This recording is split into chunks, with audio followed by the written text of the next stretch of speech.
Subscribe करें और bell दबाएं ताकि कोई खबर रह न जाए।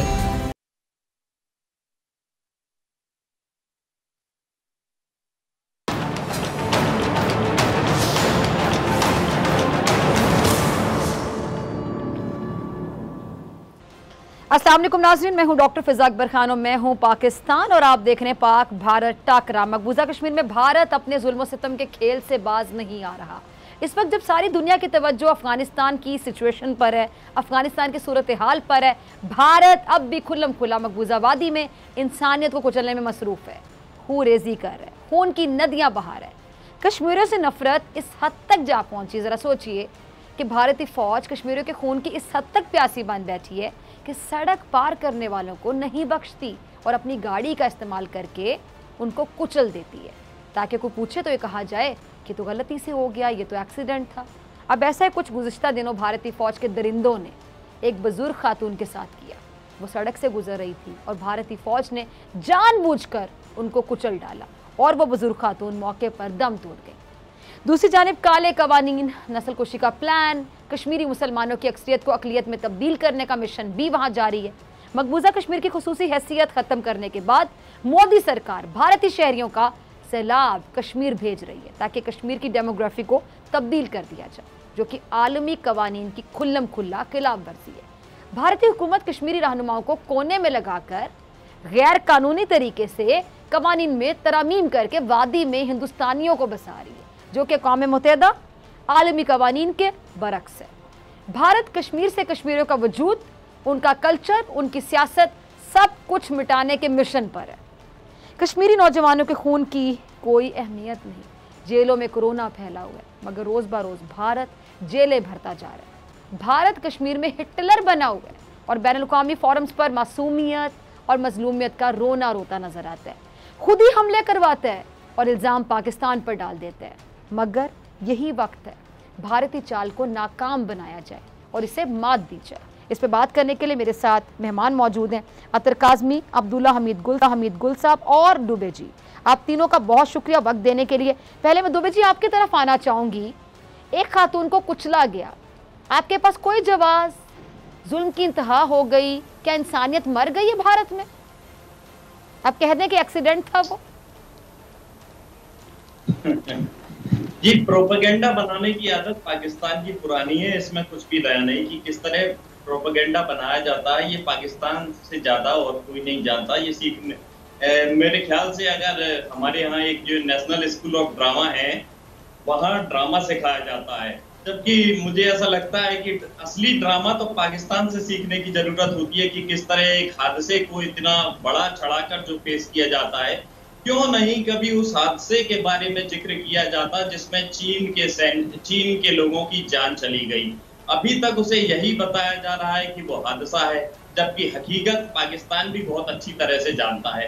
पाकिस्तानियों को ये भी जानने की जरूरत है कि उनकी सरकार आखिर चला कौन रहा है। इमरान के धन्ना सेठ मित्र चला रहे हैं या फिर दूसरे देशों में पर्दे के पीछे बैठे लोग चला रहे हैं जो नकाब पहने हुए हैं। वैसे पाकिस्तान में दुकानदारी और व्यापार तक सेना ही करती है, तो पाकिस्तानी सरकार खुद फैसले ही नहीं ले पाती उन्हें भारत के साथ कैसे रिश्ते रखने हैं। पहले पाकिस्तान ये तय कर ले, उसके बाद में कोई बयानबाजी करे। पहले व्यापारिक गतिविधियां बहाल करने की घोषणा की जाती है और फिर घोषणा को वापस लिया जाता है, मानो कोई बच्चों का खेल चल रहा हो। फिलहाल चीन जिस प्रकार पाकिस्तान की ओर आंख तरेर रहा है, उसे लेकर पाकिस्तान को चिंता करनी चाहिए। यही नहीं, अफगानिस्तान में हुई उठापटक का सबसे ज्यादा असर भी पाकिस्तान पर ही पड़ने वाला है, क्योंकि एक पाकिस्तानी चौकी पर तालिबान पहले ही कब्जा जमा चुका है। गजब की बात यह है कि पाकिस्तानी स्कूली किताबों में अभी भी बच्चों को यही तालीम दी जा रही है कि हिंदू और सिख इंसानियत के दुश्मन है। अरे भाई, कैसे दुश्मन है? हिंदू होने पर कोई इंसानियत का दुश्मन कैसे हो सकता है? सिख होने पर कोई इंसानियत का दुश्मन कैसे हो सकता है? 12वें दर्जे की किताबों में ऐसा अभी तक क्यों लिखा है? ये सवाल है, जबकि पाकिस्तान को अच्छी तरह मालूम है कि ऐसी मदरसों की तालीम से ही तालिबान का जन्म हुआ है और पाकिस्तान में ही हुआ है। ये भी हैरानी है कि इन्हीं किताबों में सिलेबस बदला जा रहा है, फिर भी बदलकर कोई सुधार नहीं हो रहा, बल्कि बायोलॉजी की किताबों में भी मानव चित्रों को अश्लील मानकर वस्त्र पहनाए जा रहे हैं। अब अंदाजा लगा लीजिए कि पाकिस्तान में कैसे डॉक्टर बनेंगे। जाहिर है पाकिस्तान में अंतर्यामी की तरह चिकित्सक होंगे जो बिना फिजिकल स्ट्रक्चर जाने ही दवाइयां देंगे। और भी अधिक हास्यास्पद बात यह है कि जहां बायोलॉजी की किताबों में चित्रों को अश्लील माना गया है, वहीं मौलाना की उस वीडियो पर प्रतिक्रिया देने से क्यों बचा जा रहा है, जिसका रंगरलियां मनाते हुए मौलाना का वीडियो सामने आया है। क्यों पाक संसद में हुई गुंडाई, गाली गलौज और नूरा किश्ती पर बात नहीं होती? क्यों बलूच की दुर्दशा पर बात नहीं होती? क्यों पीओके के परेशान लोगों पर बात नहीं होती? और क्यों अफगानिस्तान पर हुई महत्वपूर्ण बैठक में इमरान नदारत रहते हैं? यहाँ ज्यादा कुछ अब मुझे बोलने की जरूरत नहीं। लाहौर का अब्दुल्ला पनवाड़ी भी जानता होगा कि आतंक को किसने पाला पोसा है। पाक पत्रकार वसातुल्लाह खान भी मानते हैं कि पाकिस्तान इन दिनों आतंकियों का ड्राइंग रूम बना हुआ है। फिजा, ड्राइंग रूम आतंकियों का। अतर काजमी, अतर जी मैं आपकी तरफ आ रही हूँ, अब्दुल्ला साहब आपकी तरफ आती हूँ। अतर आप कैसे देख रहे हैं, क्या कह रहे हैं, ये कौन सा ड्राइंग रूम आतंकवादियों का, ये जो कश्मीर में कर रहे हैं, इंसानियत पर जुल्म कर रहे हैं, मतलब ये तो इंसान कहलाने के लायक नहीं। इनकी भारतीय फौज और बीजेपी की जो पॉलिसीज चल रही, नरेंद्र मोदी जो कि दरिंदा बना बैठा है, मतलब आतंकवादी पाकिस्तानियों को कहते हैं, ये शर्म नहीं आती इन्हें? जी, पहली तो बात ये ना कि फिजा दोबे जी ने कहा है कि पाकिस्तान प्रोपेगेंडा करता है। मैं थोड़ा सा दिल अपना मजबूत करके और आंखें बंद करके दिल चाह रहा है कि इनका माथा चूम लूँ कि ये पाकिस्तान के ऊपर प्रोपेगेंडे का इल्ज़ाम लगा रहे हैं। क्या कुछ अर्सा कबल ही EU डिसइंफो लैब ने नहीं बताया कि इन्होंने एक नहीं, दो नहीं, कई 100 झूठी वेबसाइट्स बनाई हुई हैं, न्यूज़ एजेंसियां बनाई हुई हैं, न्यूज़ वेबसाइट्स के ऊपर रोज़ पाकिस्तान के खिलाफ खबरें चलाते हैं और आज से नहीं कोई 15 साल से चला रहे हैं। और इनकी मैं जुर्रत को सलाम करता हूं कि ये हमें कह रहे हैं कि हम लोग प्रोपेगेंडा कर रहे हैं। दूसरी बात इन्होंने ये कहा कि पाकिस्तान ड्रामे करता है, पाकिस्तान की जो सेना है वो ये करती है वो करती है। जी आपकी सेना सिर्फ ड्रामों में ही करती है, उसने जो कुछ भी करना होता है वो तो हमें पता है। और फिर इन्होंने अफगानिस्तान का इल्ज़ाम भी पाकिस्तान के ऊपर लगा दिया। प्रॉब्लम ये है कि चाहे भारत के दोबे जी जैसे दानिश्वर हों या इनकी इस्टेब्लिशमेंट हो, इनको बात 20 साल के बाद समझ आती है। ये अब मिन्नतें कर रहे हैं तालिबान की उनसे बात करने के लिए, जिस वक्त पाकिस्तान 20 साल पहले कह रहा था कि तालिबान वहाँ के जेन्युइन स्टेक होल्डर्स हैं, आप उनसे बात करें। उस वक्त इनकी मोटी अकल में वो चीज़ समझ नहीं आ रही थी। अब ये उनसे जाके हाथ मिला रहे हैं। हमें ये कहते थे कि आतंकवादी हैं तालिबान, आप उनसे क्यों बात करते हैं? हम कोई उनको असला तो नहीं दे रहे थे, ना ही हम उनके लिए कह रहे थे कि आप जाके जंग लड़ें। हम तो सिर्फ ये कह रहे थे कि पुरअमन हल के लिए आप उनको भी मेज़ के ऊपर बैठाएं। अब ये खुद उनकी मिन्नतें कर रहे हैं और इल्ज़ामात ये हमारे ऊपर लगाते हैं। पर इनका ये शुरू से वतीरा रहा है, कोई भी चीज़ हो इनके यहाँ, जिस किस्म के भी मसाइल हों, ये इल्ज़ाम पाकिस्तान के ऊपर लगाते हैं। इनकी सेना का ये हाल है कि इनका एयर चीफ कहता है कि जो हमारा CDS कह रहा है, चीफ ऑफ डिफेंस स्टाफ कह रहा है बिपिन रावत, मैं उसको नहीं मानता। तो इनकी सेना और इनकी एयरफोर्स आपस में ही एक दूसरे के खिलाफ जो है वो लड़ रहे हैं, एक दूसरे के खिलाफ बयानात दे रहे हैं। तो मैं फिर सरप्राइज़ नहीं होता कि जब इनके तैयारे इधर आते हैं और फिर जिस तरीके से वो परफॉर्म करते हैं। और अब ये अफगान हुकूमत को दिलासा दे रहे हैं कि हम आके आपको फौजी सपोर्ट फराम करेंगे। भाई आप पाकिस्तान की एक चौकी की बात करते हो, पूरा अरुणाचल प्रदेश आपका कितना, कोई 40,000 स्क्वायर किलोमीटर लद्दाख, सारे पे आके चाइना बैठा हुआ है और दोबे जी को पाकिस्तान और अफगानिस्तान के बॉर्डर की फिक्र है। तो यही वजह है कि इनके मुल्क की इस वक्त ये हालत है कि इनकी नज़रें हमारे ऊपर लगी होती हैं। भाई अपने घर में देखें और अपने घर के जो हालात हैं उन्हें बेहतर करें।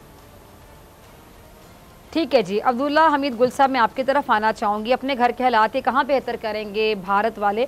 आपके सामने ये पूरी सिचुएशन कि इनको वाकई हर वक्त पाकिस्तान की पड़ी रहती है, सोते जागते उठते बैठते खाते पीते हर वक्त पाकिस्तान इनके सर पे सवार रहता है। और पाकिस्तान की कोशिशों के हवाले से अब्दुल्ला साहब आपकी क्या राय है? और दुनिया की कश्मीर की जो सूरत हाल है उस पर रद्द अमल को आप कैसे देखते हैं कि पाकिस्तान कश्मीर का मुकदमा बड़े प्लेटफॉर्म्स पे, बड़े फोरम्स पे कैसे लड़ रहा है, और दुनिया की कश्मीर की सूरत हाल पर जो रिस्पॉन्स है, रद्द अमल है कि खामोश है, सब तमाशाई बने हुए, गुंगे बहरे बने हुए, कैसे देखते हैं पूरी सिचुएशन को?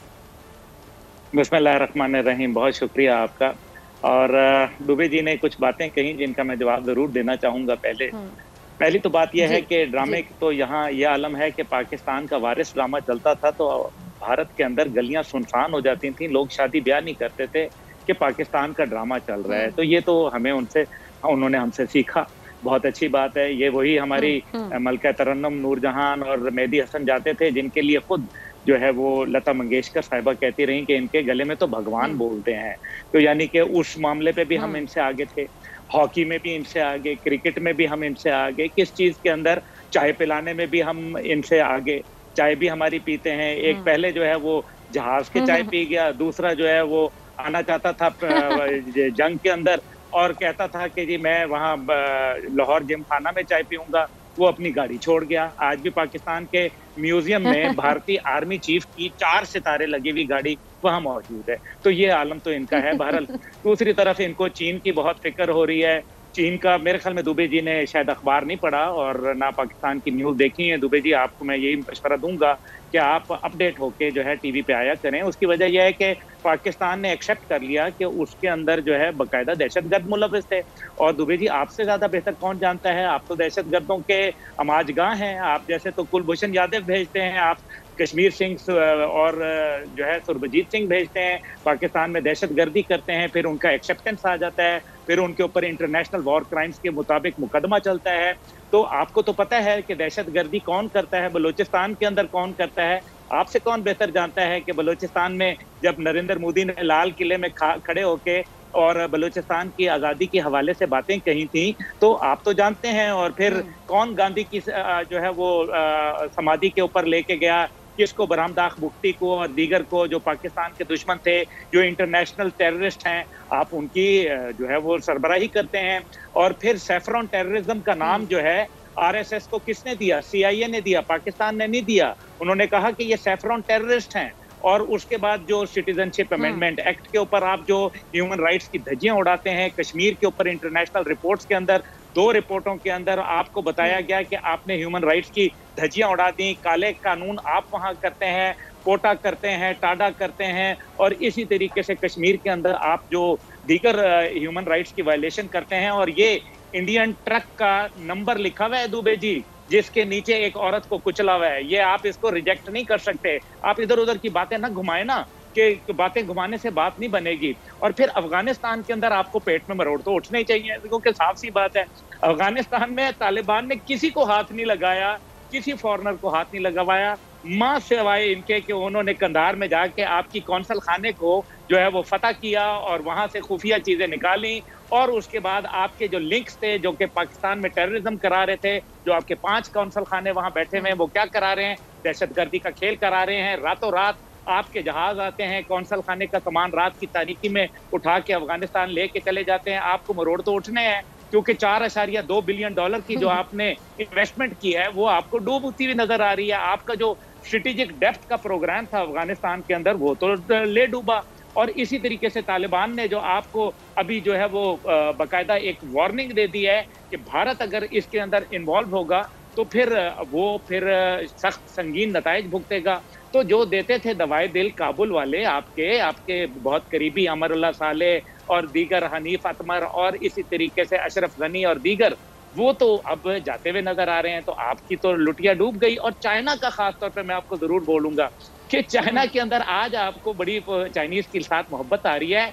आपकी चाइनीज की मोहब्बत उस टाइम कब थी कि जब डंडों से आपकी फौज को पीटा गया और लाशें उठाते हुए वो रोते हुए जो आपके फौजी जो थे वो नजर आए। और जो दाल के पीछे जिसने वीडियो बनाई कि हमें दाल मिलती है, हमें बुरा हाल है, हमें खाने को नहीं मिल रहा, और वही फौज नहीं जिसकी आप सेना की बात कर रहे हैं, जिसका गलती से वो एक ढकना खुला रह गया। अभी उसकी डॉक्टर फिजा उसकी इनॉग्रेशन थी और वो जो आबदोज थी वो समुंदर में जब उन्होंने डाइव की तो वो उन्होंने भूल गए कि आबदोज का ढकना ऊपर से खुला रह गया। ये इनका प्रोफेशनलिज्म है। और वो वहीं डूब गई, वो वहीं खड़े खड़े वो पोर्ट के ऊपर ही डूब गई। किस चीज की बात करते हैं? प्लीज फॉर गॉड सेक, अगर आपने गुफ्तगू करनी है तो फिर सीधा जो है ना टेक्निकलिटीज के ऊपर आए। कश्मीर के अंदर आपने अभी ये जो मोदी साहब ने कॉन्फ्रेंस बुलाई, इसका क्या हुआ? कश्मीर की कॉन्फ्रेंस के अंदर वो आपका राम नामसत हो गया, वहां आपका जो है वो भट्टा गोल हो गया। क्योंकि आप जो है वो तो जो आपने हमारे उलमा के मुतालिक बात की, इक्का दुक्का वाकया जो होता है वो exception never make a rule.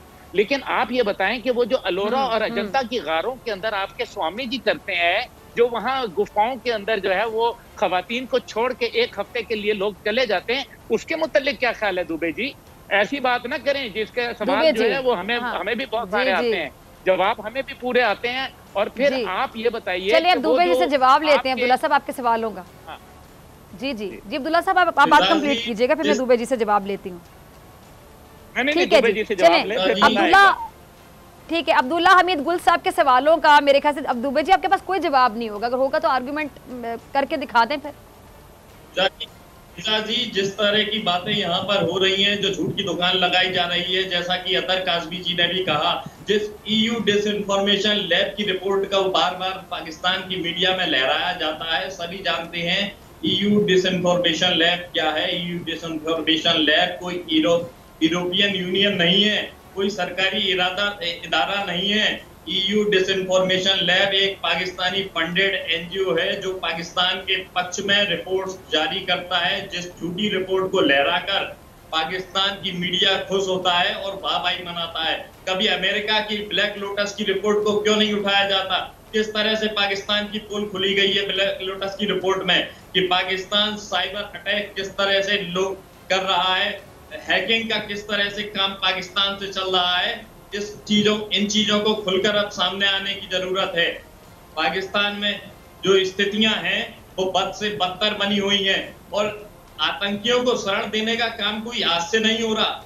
ये आजादी के बाद से ही पाकिस्तान में शुरू हो गया था। भूपत डाकू के समय से जो 80 से ज्यादा कत्ल कर चुका था, पाकिस्तान ने खुले तौर पर उसे शरण दी और उसे भारत की सरकार से बचाए रखा। और पाकिस्तान में आप बात कर रही हैं, क्या हाल है शिया मुसलमानों का, दुनिया से छुपा नहीं है। दीगर का क्या हाल है चाइना में, कभी क्यों नहीं आवाज उठाई जाती? ये जरूरत इस बात की है कि दीगर को लेकर भी आवाज उठाई जाए। एक माँ एक बच्चे से अलग हो जाती है, परसों से वो माँ गुहार लगा रही है कि मुझे मेरे बच्चे तक पहुंचा दो, लेकिन चाइना में कहीं कोई पूछने वाला नहीं है, इंसानियत नाम की कोई चीज नहीं है। और पाकिस्तान कश्मीर की माओं का भी सोचे ना। अहमदिया मुसलमानों का घर से निकलना मुश्किल हो रहा है कि उस बात पर चर्चा क्यों नहीं होती? ये कहाँ की बातें बता रहे हैं? मुसलमान बिल्कुल नहीं, कोई मुश्किल नहीं है, बिल्कुल गलत बातें कर रहे हैं, गलत बयानी कर रहे हैं, आप झूठ बोल रहे हैं। जी आप अपने कश्मीरियों को बताएं ना दुबे जी, थोड़ा सा डॉक्टर फिजा, 15,500 औरतों की इज्तिमाई आबरूरेजी की, जो गैंग रेप आपकी फौज ने किया, जो मेजर गंगुली ने वहां जो है गुल खिलाए और रेप करने के चार्जेस में जिसको आपने पहले मेडल पहनाया, आपके नरेंद्र मोदी जो है उन्होंने मेडल पे लाए उनको ब्रेवरी के। किस बात की ब्रेवरी थी? इस बात की ब्रेवरी थी कि उन्होंने जीप के आगे एक कश्मीरी मासूम जवान आदमी को भेड़ बकरियों की तरह बांध के जो है वो फिराते रहे, उसके ऊपर उनको तमगे दिए गए और उसके नतीजे में बाद में वही मेजर गंगुली जो थे वो उठा के पता चला कि उन्होंने रेप किया वहां, जिसके ऊपर उनको कोर्ट मार्शल किया गया फौज में। किस बात की बात करते हैं दुबे जी? जी अरे आप भी जान लीजिए, मैं थोड़ा सा ऐड कर, पाकिस्तान की जेलों की हकीकत किसी से छुपी नहीं है। जी जी अतर मैं आपकी तरफ आ रही हूँ। जी अतर कुछ कहना चाह रहे हैं? जी अतर। नहीं मैं दोबे जी को इतना ही कह रहा था कि दोबे जी कह रहे हैं कि पाकिस्तान में ये महफूज नहीं है, पाकिस्तान में वो महफूज नहीं है, चाइना में उइगर जो हैं मुसलमान वो महफूज नहीं है। प्रॉब्लम ये है कि दुबे जी उस लेंस से देखते हैं, उस आईने से देखते हैं जिस आईने से ये अपने माशरे को देखते हैं। वहाँ पे इंसानों की तकसीम है, वहाँ पे इंसान बराबर नहीं है, कोई दलित है तो कोई मुसलमान है, कोई सिख है। पाकिस्तान में अगर किसी को मसला है, अगर किसी इंसान को, तो वो उसके मज़हब की वजह से या उसके फ़िक़ा की वजह से या उसकी एथनिसिटी की वजह से नहीं है। हमारी सोसाइटी में इंसान को इंसान समझा जाता है, बाकी हर सोसाइटी में प्रॉब्लम्स होते हैं। आप लोगों ने अपनी सोसाइटी को तकसीम कर दिया है। आप लोग ये समझते हैं कि कुछ लोग जो हैं वो बाकी सब लोगों से ऊंचे हैं, बाकी सब उनसे नीचे हैं। आपके यहाँ जिस तरीके से मुसलमानों के साथ सलूक किया जाता है, आपने कहा कि पाकिस्तानी जो हैं वो हिंदुओं से या सिखों से नफ़रत करते हैं। हम किसी से नफ़रत नहीं करते। पाकिस्तान के अंदर भी सिख रहते हैं, पाकिस्तान के अंदर हिंदू भी रहते हैं। हम इंसानों से नफ़रत नहीं करते, हम नफ़रत से नफ़रत करते हैं। हम जो आप लोग नफ़रत फैलाते हैं ना, हमें वो बुरा लगता है, चाहे वो किसी के खिलाफ भी फैलाई जाए। और उसका सबूत ये है दोबे जी कि आज आप देख लें, आपके सिख भी तंग हैं, आपके दलित भी तंग हैं, आपकी निचली जातों वाले दीगर हिंदू भी तंग हैं, आपके मुसलमान भी तंग हैं। मसला ये है कि आप लोग इंसान दुश्मन हैं। आप लोगों की जो हुकूमत है, आपकी जो सरकार है, उसका क्रेडिट ही सिर्फ इतना है कि जनसंघ जब बनी, आप मुझसे ज़्यादा जानते हैं, वाजपेयी साहब भी जनसंघ में थे, फिर 77 या 78 में आप लोगों ने भारतीय जनता पार्टी बना ली। उसको कितने वोट पड़ते थे, उसको कितनी सीटें मिलती थी? तभी उनको सीटें मिली जब उन्होंने बाबरी मस्जिद तोड़ी। तो आपके यहाँ नफ़रत बिकती है, हमारे यहाँ इंसानियत बिकती है। बाकी हमारे सोसाइटी में भी बहुत सारे मसाइल हो सकते हैं, चीज़ें ऊपर नीचे हो सकती हैं, हमें उसका इदराक है। लेकिन जिस तरह की नफ़रत आपकी सोसाइटी में है, उस तरह की कोई चीज़ भी हमारी सोसाइटी में नहीं है। बिल्कुल सही, बिल्कुल सही। जी अब्दुल्ला हमीद गुल साहब, आपकी तरफ मैं आना चाहूंगी। मकबूजा कश्मीर में जो जुल्म तोड़े जा रहे हैं, पहाड़ तोड़े जा रहे हैं, बाकायदा जुल्म का सिलसिला रुक नहीं रहा है। मुझे ये समझ नहीं आती कि दुनिया के मुफादात इंसानियत पे भारी हो गए, पूरी दुनिया बिल्कुल खामोशी से देख रही है। ये जो बड़े बड़ी इंसानी हुकूक के अलमबरदार या चैम्पियन लोग बने बैठे हैं, अलमबरदार बने बैठे हैं, ये लोग खामोश हैं, तमाशाई हैं। तो फिर ना कहना कि इंसानी हुकूक के लिए लोग काम कर रहे हैं, क्योंकि इंसानी हुकूक के लिए तो काम कर ही नहीं रहे, क्योंकि कश्मीरों का बहता हुआ खून तो इनको दिखाई नहीं दे रहा। जी, इंसानी हुकूक नाम की कोई चीज़ नहीं रह गई। और ख़ास तौर पे 5 अगस्त के बाद 2019 के जब एनेक्स किया, जाति की और एक क्राइम किया और यूनाइटेड नेशन के ऊपर क्राइम के मुर्तकिब हुए, यूनाइटेड नेशन की तमाम करारदादों को रद्द कर दिया। पहले खुद नेहरू लेके गए, या तो कहते हैं कि नेहरू ने गलत किया था, झक मारा था कि वो 2 दफा यूनाइटेड नेशन में करारदादें लेके गए थे। क्यों लेके गए थे नेहरू साहब जो है, कहते हैं ना कि वो गलत लेके गए थे, हम तो अटूट अंग मानते हैं, तो उस टाइम पे फिर करारदाद क्यों लेके गए थे? प्लेबिससिट का किसने कहा था? दूसरा यह है कि जो इंसानी हकूक की तंजीमें हैं वो सारी की सारी आपको पता है कि वो बिकाऊ माल हैं अमेरिका के, और इस्तेमाल के चक्कर के अंदर वो इनके साथ हिंदुस्तान को चाइना के अगेंस्ट एक दीवार के तौर पर खड़ा करना चाहती हैं, बैलेंस क्रिएट करना चाहती हैं। ये वही चाइना है जिसके लिए अभी थोड़ी देर पहले दुबे साहब कुछ और कह रहे थे, और अब अचानक उनको चाइना के अंदर कुछ और बुराइयां नजर आना शुरू हो गई। पाकिस्तान के हवाले से उनके थे कि हम महफूज नहीं है, उनके यहाँ तो अपना एटम बम महफूज नहीं है। उनके तो जो इंटरनेशनल जो एटॉमिक एनर्जी कमीशन है वो उसके ऊपर बोलता है कि एक जो है वो दुनिया का सबसे खतरनाक और सबसे गैर महफूज न्यूक्लियर प्रोग्राम जो है वो तो इंडिया का प्रोग्राम है, जिसके ऊपर 118 फिसाइल मटेरियल चोरी होने की FIR दर्ज हैं। आप कहते हैं कि दूसरी इंसानियत, आप मुसलमानों को तो छोड़ ही दें, आप कुर्बानी तो करने नहीं दे रहे, ये तो आपका मजहबी जो है आज़ादी का हाल है। तो दूसरी तरफ आप ये बताएं कि जो कूच बिहार के अंदर आपने उठा के 18 ऑस्ट्रेलियन बाशिंदों को जिंदा चर्च में जला दिया था, वो किसका काम था? वो फिर आप इंसानियत उसके अंदर भूल जाते हैं। नेपाल के अंदर जो रॉ बदनामे जमाना दहशतगर्द तंजीम जो बैठी हुई है, इंडियन इंटेलिजेंस जिसको कहते हैं, वो रॉ जो है वो नेपाल के अंदर रॉयल फैमिली को कत्ल कर देती है, पूरी की पूरी रॉयल फैमिली मार देती है। उसके मतलब दुबे जी जो है वो कुछ बोलते नहीं है, दुबे जी खामोश बैठे हुए हैं। कमाल है। असल में इनको ये समझ है, इनको परेशानी जो लाहक हो रही है, मैं उसका इलाज जानता हूँ, मुझे मालूम है कि उसका मकसद क्या है। पेट में मरोड़े ये उठ रहे हैं कि अफगानिस्तान में जो इनकी इन्वेस्टमेंट थी और इनका ख्याल था कि पाकिस्तान को ये चोक कर देंगे इकोनॉमिकली और उसको जो है बॉर्डर्स उसके लिए मुश्किलात कर देंगे, आज वही इनके ऊपर उल्टी हो गई तदबीर, और नतीजा ये हुआ कि वो तालिबान वहां आ गए। ये आज भी wrong side of the history पे खड़े हैं। ये कल भी पहले रूस की बोट में बैठे थे, जब रूस की बोट अफगानिस्तान में सिंक हुई तो उसके बाद इन्होंने जल्दी से अमेरिका की कश्ती के ऊपर सवार हो गए। आज अमेरिका की कश्ती वहां अफगानिस्तान में गर्क हुई, तो अब इनको समझ नहीं आ रहा कि हम क्या करें। ये पाकिस्तान तो हर फील्ड में हमसे आगे है, ये पाकिस्तान तो किसी जगह भी जो है वो इनको काबू नहीं आता। पाकिस्तान ने दहशतगर्दी की जंग को भी पिछाड़ दिया, पाकिस्तान की फौज कम नंबर में होते हुए भी इनसे ज्यादा बेहतर परफॉर्म करती है। पाकिस्तान की फौज पिछले 3 साल से दुनिया के अंदर नंबर 1 फौज जो है बरतानिया के मुकाबलों के अंदर वो आ रही है। अब ये इंडियन फौज कहाँ खड़ी है? इसी तरीके से पाकिस्तान जो कमांडोज हैं वो इनसे सुपीरियर है। इनकी आबदोज को पकड़ा जाता है पाकिस्तान के अंदर। गाजी शहीद जो है वो इनके घर में जाके इनको मार के आ जाती है, इनको पता नहीं चलता। उसके बाद जो है वो इनके पायलट्स जो हैं वो यहाँ चाय के बदले जो है पूरे 2-2 जहाज छोड़ के चले जाते हैं। हैरान कौन बात है। और उसके बाद जो है वो बातें करते हैं पाकिस्तान से मुकाबला। आपका हमारा मुकाबला ही क्या है? आप दहशतगर्द हैं बुनियादी तौर पे, और आपकी जो दहशतगर्द तंजीम है उसका नाम है आरएसएस, और उसके जो पॉलिटिकल विंग है उसका नाम है बीजेपी, जो वही बीजेपी है जो हर चीज के अंदर, हर गलत काम के अंदर, और ये मैंने नहीं कहा था, ये अमेरिका ने खिताब दिया था दुबे जी आपके वजीर आजम को। क्या कहा था? बुचर ऑफ गुजरात, यानी कि गुजरात का कसाई, ये बोला था आपके लिए। बिल्कुल सही, बिल्कुल जी। दुबे जी है कुछ जवाब आपके पास? साथ ये जरा बताएं कि अब ये जो ईद उल अजहा आ रही है इस पर कुर्बानी करने देंगे आपके यहाँ मुसलमानों को? गाय की छुरियां चाकू लेके चढ़ दौड़ेंगे आप लोग मुसलमानों के पीछे? ये तो है वहां पे आपकी मजहबी आजादी, अकलियतों के जो तहफ्फुज हैं।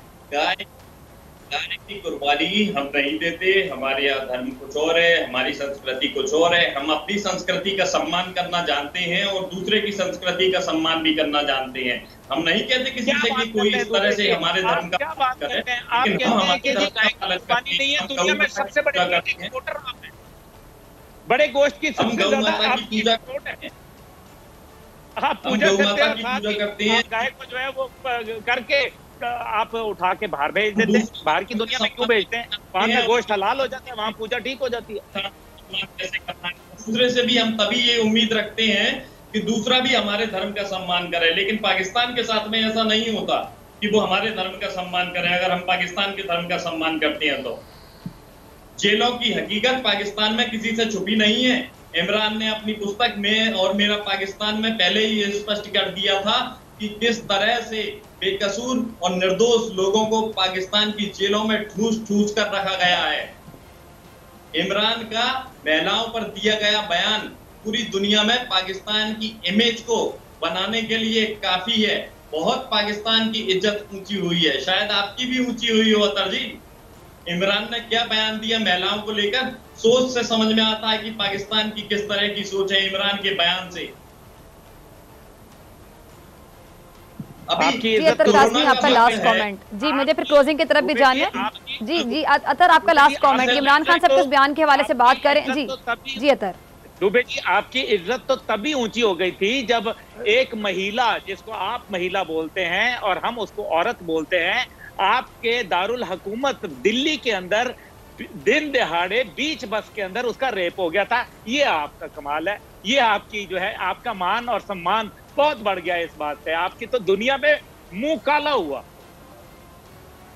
अतर जी ये समय लड़ने का नहीं, ये समय अब्दुल्ला साहब महामारी से निपटने का। अब वक्त की कमी, जरा दुबे जी एक मिनट में, मुझे सबके लास्ट कमेंट चाहिए। जी अब्दुल्ला गुल साहब आपका लास्ट कमेंट। ये देखिए लास्ट कमेंट ये है कि कश्मीर के अंदर जो है वो इन्होंने जुल्म की इंतहा की हुई है। कश्मीरियों का दुनिया का सबसे बड़ा जेल बनाया हुआ है। 9 आदमियों के पीछे एक फौजी जो है वो खड़ा किया हुआ है कश्मीर के अंदर, और उसके बाद ये ढीठ और ढटाई के साथ जो है लोगों की दुनिया के अंदर इंसानी हकूक पामाल कर रहे हैं।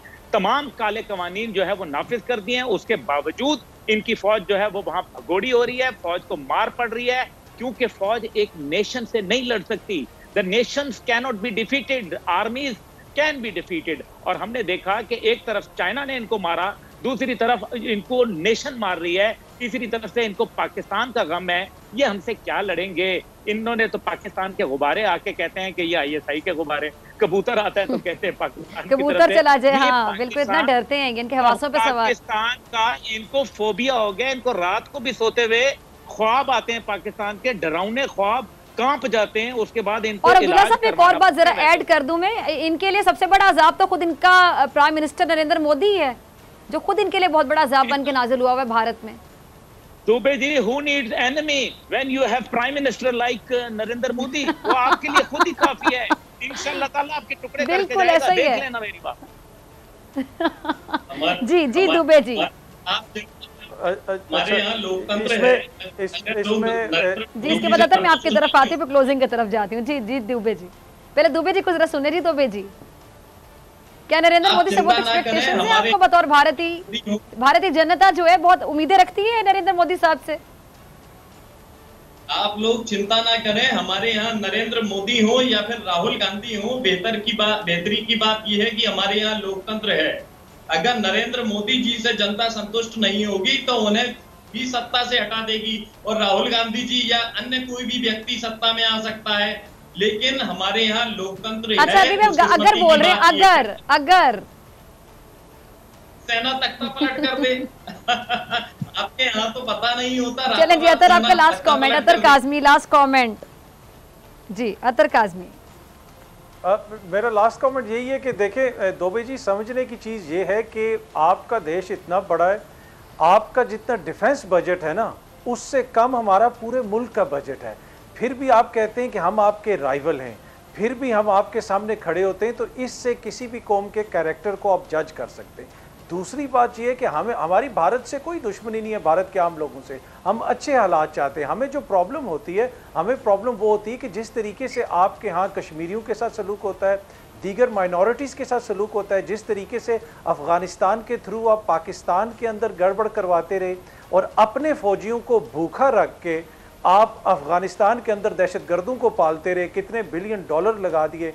आज हालत ये है कि अमेरिका की तरह रात की तारीकी में आप लोग भी भागे हैं वहाँ से, तो ये आपके लिए भी सबक है। इंसानियत की बात करें, दोस्ती की बात करें, नफ़रतें ना फैलाएं और उसका पहला काम शुरू करें अपनी सोसाइटी से। माइनॉरिटीज़ को लुक आफ्टर करें, उनसे नफरत ना करें मज़हब की बुनियाद पर। हाँ, बहुत प्यारा पैगाम जी, बहुत शुक्रिया तमाम मेहमानों का। इसी के साथ डॉक्टर फैजाक जी, दुबे जी कहते से पहले कि आप फिर बाद में गिला करें कि आपका माइक बंद कर दे, हालांकि हमने कभी माइक बंद नहीं किया, आपके भारतीय एंकर्स करते हैं। जी जी कहिएगा, आप इल्जाम लगा देंगे, झूठ बोल देंगे। जी जी प्लीज कहिएगा। मैं एक आखिरी बात कहना चाहूंगा सिखों के लिए। अच्छा, ये अब्दुल्ला साहब की आवाज आ रही थी, आई थॉट कि ये दुबे जी कुछ कहना चाह रहे हैं। जी जी, एक आखिरी बात यह है कि सिखों के मुतालिक इन्होंने दुबे जी को बहुत तकलीफ दी, इंसानियत को कम समय में मैं एक आखिरी संदेश देना चाहूंगा कि नफरतें हम भी नहीं बांटते। अरे दुबे जी आप भी कुछ कहना चाह रहे हैं? जी कह दीजिए। जी, पाकिस्तान के मुल्क के लोगों की चिंता है, हम भी नफरतें नहीं बांटते और चाहेंगे कि ये कोरोना का समय है, महामारी का समय है, इस समय पर पाकिस्तान की जनता का ख्याल रखा जाए, पाक आवाम को वक्त पर वैक्सीन लगवाई जाए। लेकिन एक समस्या जो हमारे सामने आई है कि पाकिस्तान में बंगाली जो लोग हैं उनका आई कार्ड नहीं है, जिस कारण की उनको अभी तक वैक्सीन नहीं लग पा रही है। तो पाक हुकूमत से हमारी गुजारिश यही है कि पाक चलें जी, तमाम लोगों के लास्ट कमेंट्स आ गए। बहुत शुक्रिया तमाम मेहमानों का। खान को दीजिए इजाजत, आपसे मुलाकात होगी इंशाल्लाह अगले हफ्ते same time same channel Pak Bharat टाकरा में नए मेहमानों के साथ। अपना ख्याल रखिएगा, दुआओं में याद रखिएगा। अल्लाह निगहबान।